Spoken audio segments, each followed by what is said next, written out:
Welcome to SXZBear. I'm Swiss Bear, going to be joined here by Phumpy, and now that we have a sea moth, the places we can go are only limited by the depth of our sea moth. That's right. Plunge into the depths with us. Join us.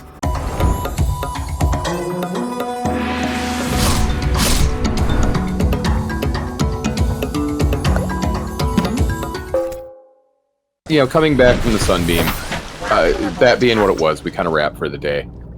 Getting back into the game then, one of the things that we did next was, so you have the sea moth now. We didn't have super pressing matters. There wasn't a radio to really go get or anything like that. The life pods weren't so important. We had a lot of things we needed to scan. But there was also a good chunk of the map you hadn't seen at all. So when I brought up that you needed to scan wreckages, you had seen a couple of them, but it really didn't set in for you because we hadn't really just gone and looked around. So let's discuss going to a few different biomes. And while, for the most part, you kind of just glided through them with your sea moth, or took a quick tour around. We didn't get hella in depth to many of them. Let's get a reaction to a few of them here. So, Phu itself is built near something I kept referring to as the floating island. And you finally, now that you've got the depth to go down into it with the sea moth and can actually explore a bit, you got a chance to see floating island. So talk to me about the floating islands here, because my God, I thought you were fumbly in other areas. You found a way to connect the dots with the islands a couple of times. You managed to hit every island on your way. But at one point you were being attacked by bone sharks to an extent where I legit had to tell you to just go back to Phu because you had me so turned around. Every time you would bump something or something would bump you, your immediate reaction was to turn and look at it, allowing something else to hit you or you to run into something else. And it was a weird moment for me because there's the funny side, but there's also the understanding that wow, you just got tagged by two different sharks and managed to run into an island twice. Oh, buddy, yeah, you are frazzled beyond a belief here. So floating islands in general, just let's have a conversation here. So specifically the floating islands, because what you're mentioning is a completely different topic. But the floating island specifically is, you're right, it was a lot. I mean, it was more or less a maze trying to get through everything. I don't recall going super in depth with it, but like you said, that's just where all the bone sharks are, and so I was just trying to navigate, and it gets a little frazzling. There's a lot to deal with. Little landmines everywhere. So the mushroom forest. These are the giant mushrooms with the jelly rays, the blue jelly rays in them. Mm-hmm. For me, this was always one of my favorite biomes, and for whatever reason, this was another one of those. I got a hella sense of safety. As long as I was in and amongst them, this felt dense enough that nothing big could come get me. How are the mushroom forests for you?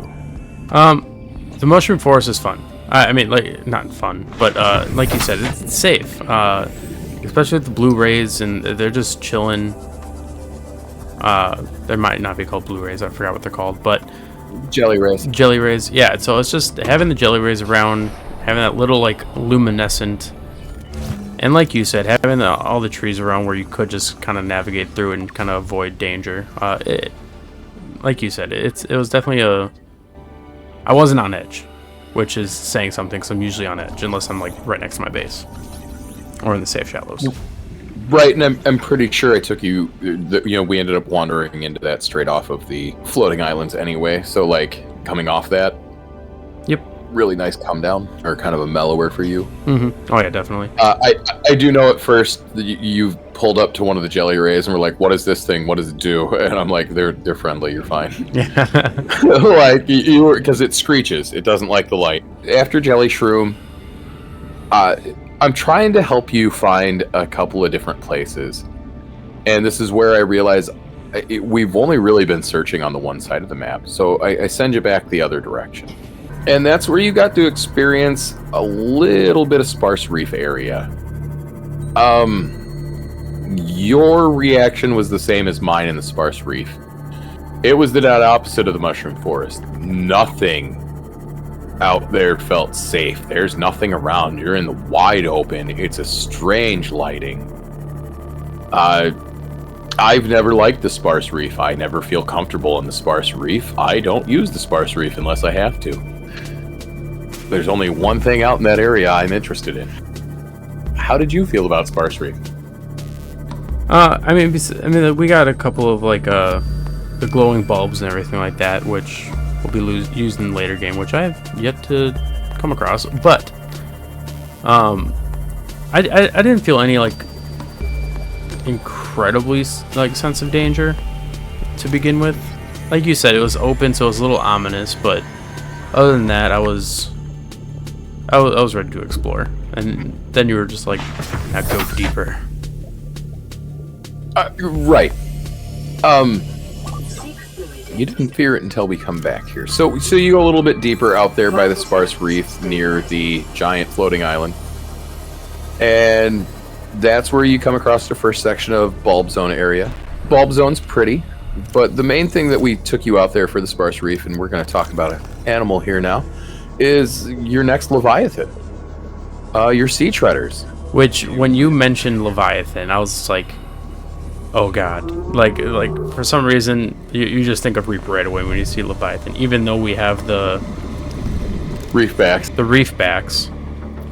And those are friendly, everyone knows. But no, you mentioned Leviathan, and that's when I got a little nervous. It was like, oh geez. But yeah, then we came across the sea treaders, and you were like, they're friendly-ish. Yeah, just don't. They kick like a horse. Just don't. Yeah, you told me to go scan one, and you told me what they did when they're walking around. They kick up little shale outcrops, man. Yeah, they kick up little shale outcrops, and it's just free resources. And I thought that was pretty gosh darn cool. And they look like little elephants with long legs. I like them. Yeah, you affectionately name them Daddy Longlegs. Yes. Yeah, with it being a section that you probably want to come back to, it was suggested to me to leave a beacon there, and the beacon that I decided to name was called Daddy Longlegs Winky Face. For me and anybody wondering why, honestly, it's just one of the easiest places to go get diamond and gold consistently, is to just head out there and farm the shale outcrop stuff that those guys kick up. It's just safer, easier. I've never seen a Reaper Leviathan around those guys. I've never, you know what I mean? Like, I've never had any real danger around them. On the flip side, there was a warper there. Yep, that's about it. Warper, but like, there's enough space to maneuver around. Yeah. He was kind of a dick, though. He was hard after you. Yeah, he was. So after we'd explored out there, and on your way, you saw something blue out of the corner of your eye as you were heading back through the sparse area. Long, blue, and terrifying. You kind of just took off. Yeah. And immediately asked me what that was. Yep. I was like, I was not dealing with it because from what I know, from what I saw, long, big-ass head, and blue. Well, maybe not blue, but regardless, I knew it was a, to my knowledge, was a Reaper. It's a ghost Leviathan. It's a ghost Reaper. But I'm pretty sure it was the juvenile, because that was not a full-length Reaper. Which is... He was definitely on the small side there. Which is terrifying in itself. Judge for yourself in the footage there. Which is funny, because you're going to meet him later, and I ended up just telling you that, too. Like, oh, you'll meet him later. Like, funny that he's out here. Like, what do you mean? Like, what do you mean? Like, he just went for a walk? Yeah. Like, yeah, kinda, dude. He was going to say hi to his cousins, the other Leviathans. Pretty much, like, oh, this is how I get out when I get bigger. Which again is just one of those awesome things that can happen. Told you my own story that I ended up having him accidentally aggro towards my base in my first playthrough, so I spent like half my playthrough where every time I went to my base I had to find a way around the baby Ghost Reaper. Because he was chilling just outside my base. So with this, and after we've gotten explored around, we finally get you a rebreather. And that makes what we're about to talk about a lot easier. So the first time you go inside wreckage and like cut one open, break a door in, fix a door, whatever. But we find some of the wreckage and you get to go scan stuff inside. We realized right away that we had to make you a better air tank. Yes. Well, now we've got awesome air tank. Only problem is every time you go under 100, you start to suck it like a mofo. So we finally build the rebreather. So explain to me the evolution of going in and exploring inside wreckages for you. I'd watched videos, so I knew I needed to get inside, but because I had so little experience with like the laser tool and some of that, I was really stupid about a lot of it. So my version of exploring was like cut door open, go to Seamoth, explore room, go to Seamoth, find new room, go to Seamoth. And it took me a long time to break out of that cycle because these made me paranoid. Close spaces. I don't have the best sense of direction. And at first, these really threw me off and really flipped me upside down. And it probably wasn't until my 4th or 5th playthrough that I started getting comfortable with the wreckages. How are you handling all of that? So in the beginning, as you saw in previous videos and or a clip right here, I'm not sure how lazy I want to be. It was kind of a pain in the ass, because like you said, you're going down in these wreckages, opening a door, get oxygen, damn it, gotta go up to the surface. This is prior to the Seamoth. Damn it, have to go up to the surface, go back down, get what you need. Oh, there's a door I need to cut open. Same thing, go for air, back down, go for air, back down. And it got annoying, so I was just like, well, these kind of suck. But then obviously we got the oxygen tank. I was just like, perfect. This is beyond perfect. Then we got the rebreather. And see, but for me, even after I got the Seamoth, I was still following that same form. Like, I was still that uber cautious, even though air was just getting back to the Seamoth. I was still so paranoid I was going to get lost in them because I get turned around so easy in it. Yep, and with a couple of the bigger ones later game, I'm exploring and I think I do lose my sense of direction. I'm just like, oh boy, where do I go? And then I was just like, you're like down, and then you lead me out and everything like that. And there's a couple. I think there were two. I think there were two. Yep. There was that one where I had to legit like, oop, nope, back through that door, up. There you go. And then the other one, show the clip. Thank you. And then the other one was you ignored the oxygen thing. And then all of a sudden realized the oxygen thing. It was like a 3-second section where like, yep, 30 seconds oxygen. And you were like, yeah. Oh shit. Like all of a sudden it dawned on you like, oh, I need to. And you kind of just worked your way out, but then ended up being on the backside of whatever it was. And like, where's your Seamoth? Moment kind of kicked in. We're like, do I go to the surface or do I? But overall, I thought you've handled them pretty well. Yeah, and that's the thing too. It's like I remember stopping the clip while I'm like reviewing it, and you were just like, good job. And I was just like, yes, praise me. But but no, it like you said, it you can get turned around in the bigger ones. That's 100%. That's a fact. You get turned around pretty easily. But as long like I think the wreckages are cool, especially when you have enough oxygen, you have a place to go when you're running out of oxygen. No, the wreckages are cool. Obviously, they give you a lot of benefits when you actually go in and scan some of the things. And yeah, as long as you know handle them well, and take a breath, relax, usually fine. Usually end up being fine. So, away from the immersion side, this is, I think this is another beautiful way of hiding an obvious mechanic. The things that you've been needing to progress the game have been in your reach the whole time. You just didn't have the tools for them. You know what I mean?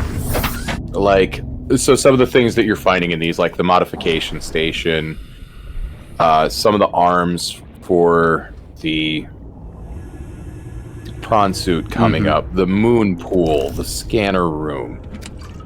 The fact that some of these things were just actually and very, like, I've driven past this 4 or 5 times, but because I couldn't get in, I didn't have the, like, really? Yeah. Really.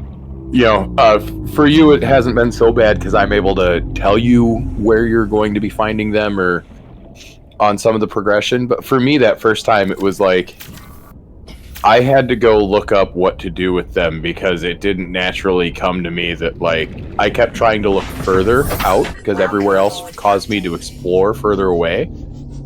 So, like, I had scanned everything around, like, every wreckage I could find, but I'd never gone inside them. And that was holding me back. So my first playthrough, I got stuck in a really weird spot where, like, I had an over-souped up prawn suit and a few other things, but, like, I didn't have the modification station, so I still couldn't build this to go deep enough for this, and I still couldn't, all because I couldn't naturally figure out to go inside those. Which now seems extremely natural. Like, of course you would. It's part of the natural exploring of the game. Again, I am not much of a survival player, so for me, learning some of these thoughts and mechanics were new, but, like, this was a really cool way to hide late game items in plain sight. Yes. And I really enjoy that. Yeah, and on the other side now, where it's like we're driving past the wreckage, and I'm just like, oh, I need to go in there, and they're just like, well, look around it and see if there's stuff, because usually the stuff on the outside is what stuff on the inside is, to complete the whole thing that you need. So the majority of the time now, obviously not everything, but, like, there's a couple of wreckages that we drive past, we're just like, yeah, you don't need to go in there, you already have everything that you need. Right, have you stop, and it's like a mobile vehicle bay. Yeah. And part of a sea moth outside, like, bro, you're gonna find a laser cutter inside. Like, you're fine. You already have, or like propulsion cannon, maybe. Right. Like, you already have these things. You're fine. After going to all these different places, we have scanned a lot of different stuff. You've got to explore around a bit. We're doing the wreckages now, and it's paying off. So let's talk about the new additions to Pooh. Pooh, I hear, now has a scanner room. How is the scanner room, sir?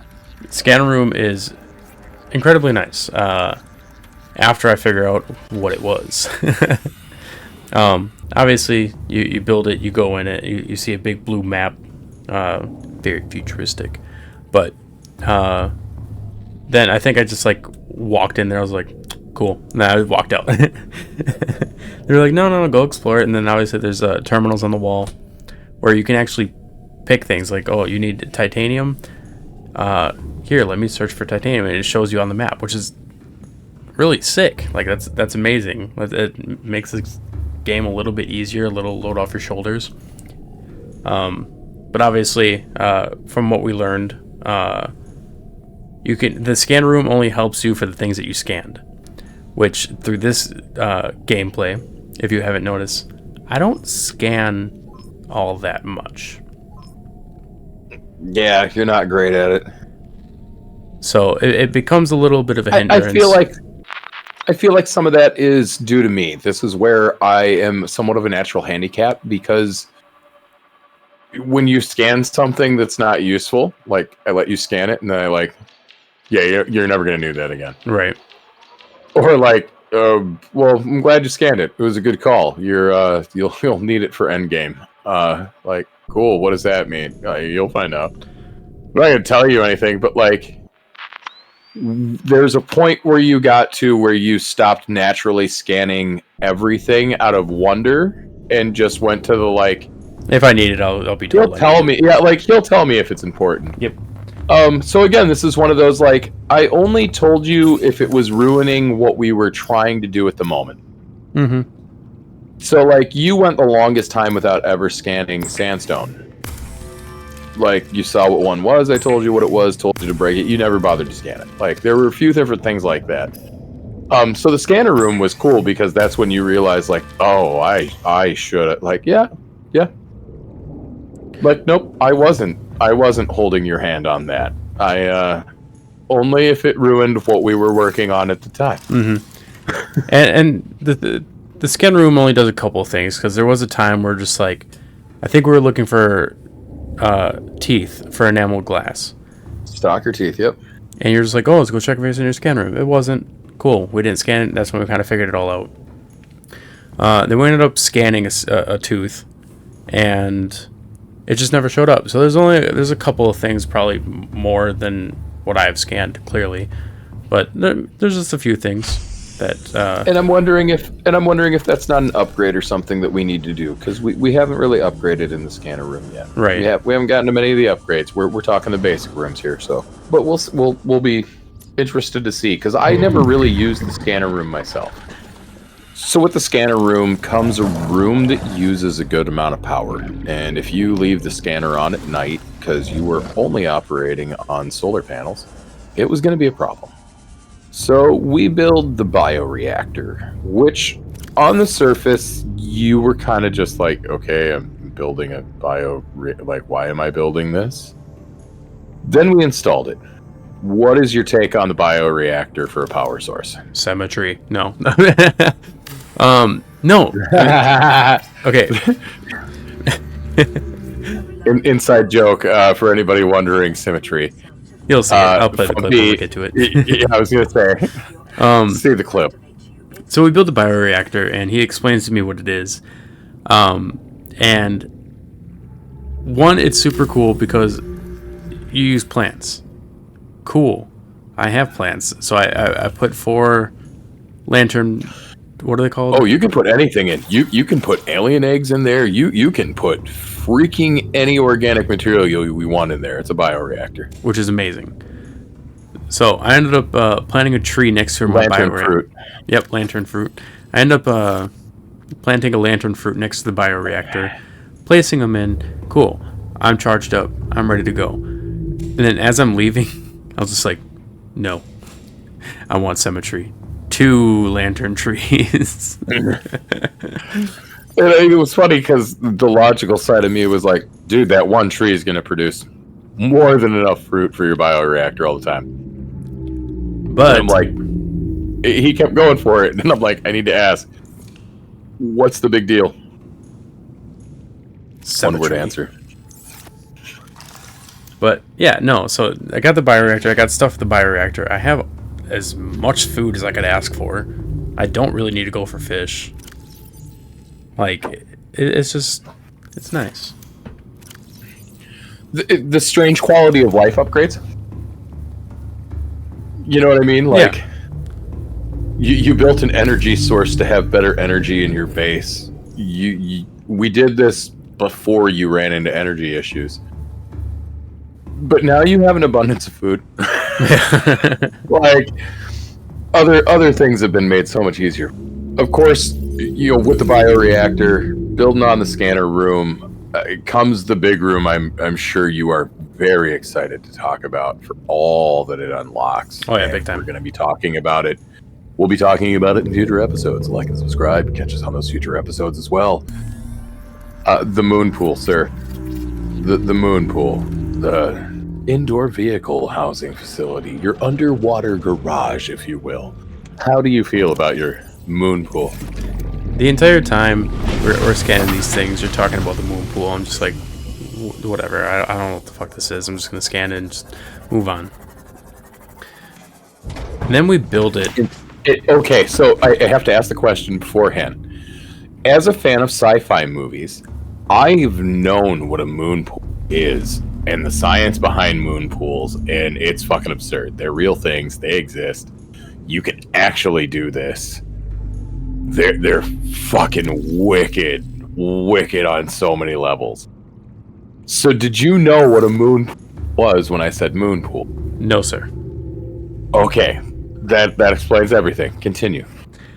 So yeah, no, scanning everything, blah blah blah, moon pool, blah blah, build it, and when we build it, I think I was below when we built it, maybe, and then I saw the water, or the rather air, that like, so obviously you'll see it, but then I was just like, then it kind of all clicked for me. I was like, oh, and then I go in there, and then I see this docking station.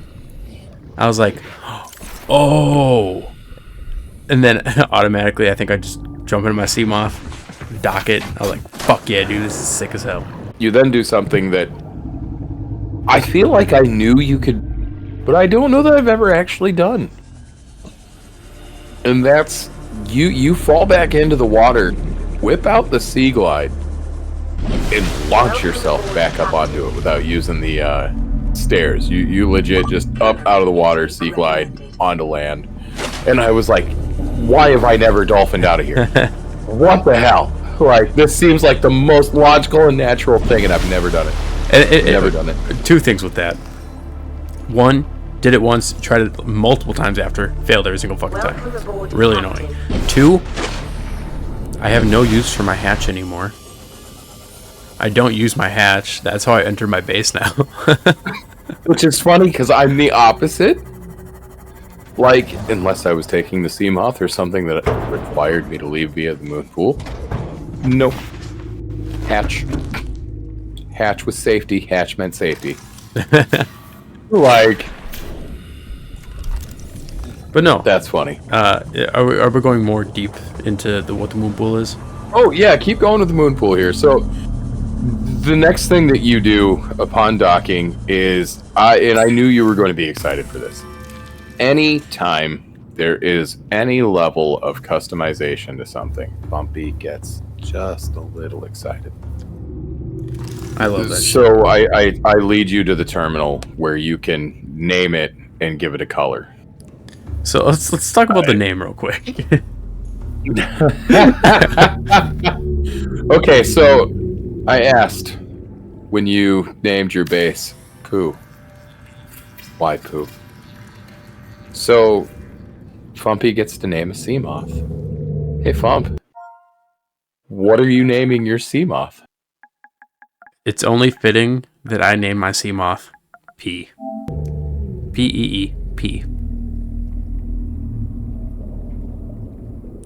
Ask me why, Swiss.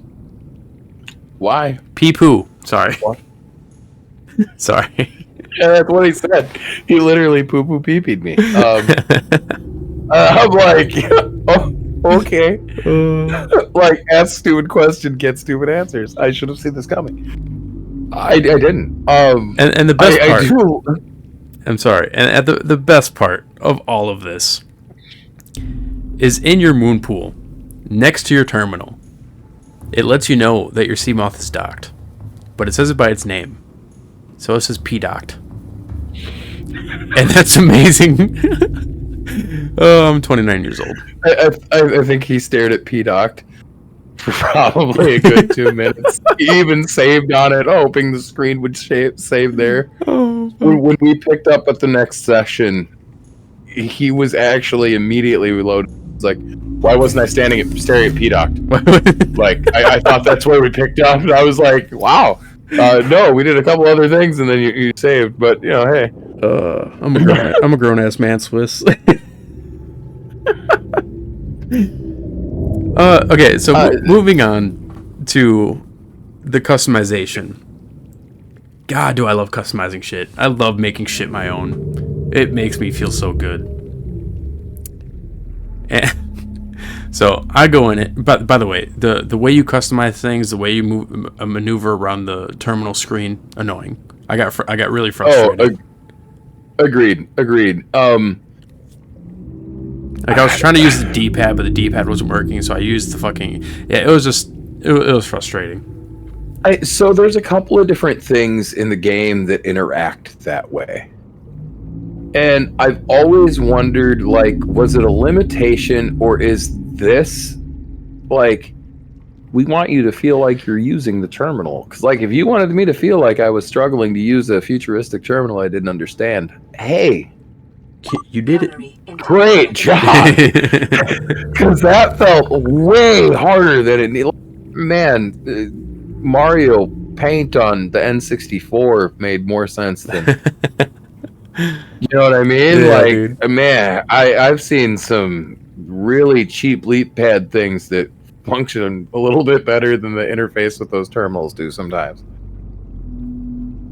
You're not wrong. It's funny because, like, you and I didn't even actually talk about that prior to this. No, it was just me So being I frustrated. love that the moment it happened and came up, you were like, "Oh, by the way." While I loved getting to give it its own color and its name and pick the inside and the stripe and the straight trash, the controls for that straight trash. Yeah, it was Almost bad. made me hate the fucking experience. Like, I'm glad I'm never changing my shit again. But no, with the customization, I did what I usually do. I love the colors blue and white together. I do that. Inside, I think I made it red. And Swiss decided to make the comment. He was just like, I love that you're in a sea game where the water is blue.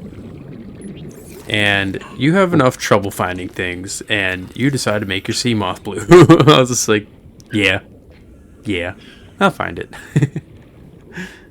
to my surprise, so far, as of this recording, and we'll see if I change this in later recordings, but as of this recording, he's actually done a better job of remembering and finding where his sea moth is since making it underwater camo. Well, because it's definitely mine now, and I want to remember where it is. I ain't losing that bitch. So, continuing here with Moonpool, we're going to take it a step further. And again, you've been out adventuring. You've scanned a lot of different things, but one of the things we're going to talk about that you scanned here is the upgrade system. Yes, or sir. the upgrade terminal for the Moonpool. Which, if I remember right, you were gliding through some place, and I saw it, and it was sitting upright. And you're like, "Oh, what's that?" And I'm like, "Get it now." And you're like, "Why?" And I'm like, "Just trust me. You're gonna love this thing. You need to get it now." Like, holy crap! You just randomly came upon it. That is so awesome. Because it's one of the few things in game that I feel like is very striking. It looks like the fragments of it look exactly like what it is. Yeah, it really did. Yeah, like the moon pool, we kind of really didn't know it was giant chunks of a building and some edges or whatever. Like the scanner room are these weird caps and other stuff, that look like how you get in and out of your base almost. So a lot of those things, sea moths look half torn in half, so those ones aren't so bad either. I mean, supposed sea glides and some of the other smaller tools aren't, but most of the larger things are in pieces or sections. That thing, though, is like legit a whole one intact, like it just got thrown out of some moon pool that exploded. Like, hey, we found this one in the whole piece, man. It works. But so you found that, you scanned that. So talk to me about realizing your options now. Oh, for the modifications? Oof.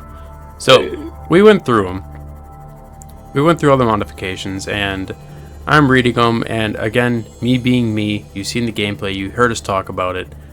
I'm on the defensive, I want to be offensive, I want weapons, I want all this stuff, so my first one that I gravitated towards was the EMP, or not EMP, the electric shock, if somebody gets too close to me, or my sea moth. The electric defense system, yep.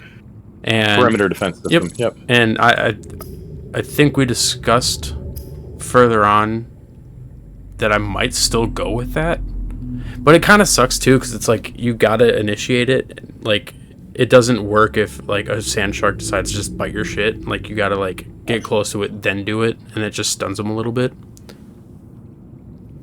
Right, it's a defensive maneuver. It's not an offensive maneuver. It's not like you go up and boom, but it's also not like leaving your car with the alarm on. Right. We're like, yeah, it's charged. It'll zap if somebody touches it, and like it'll ward them away. It doesn't do that. And keep in mind, we haven't done any modifications yet.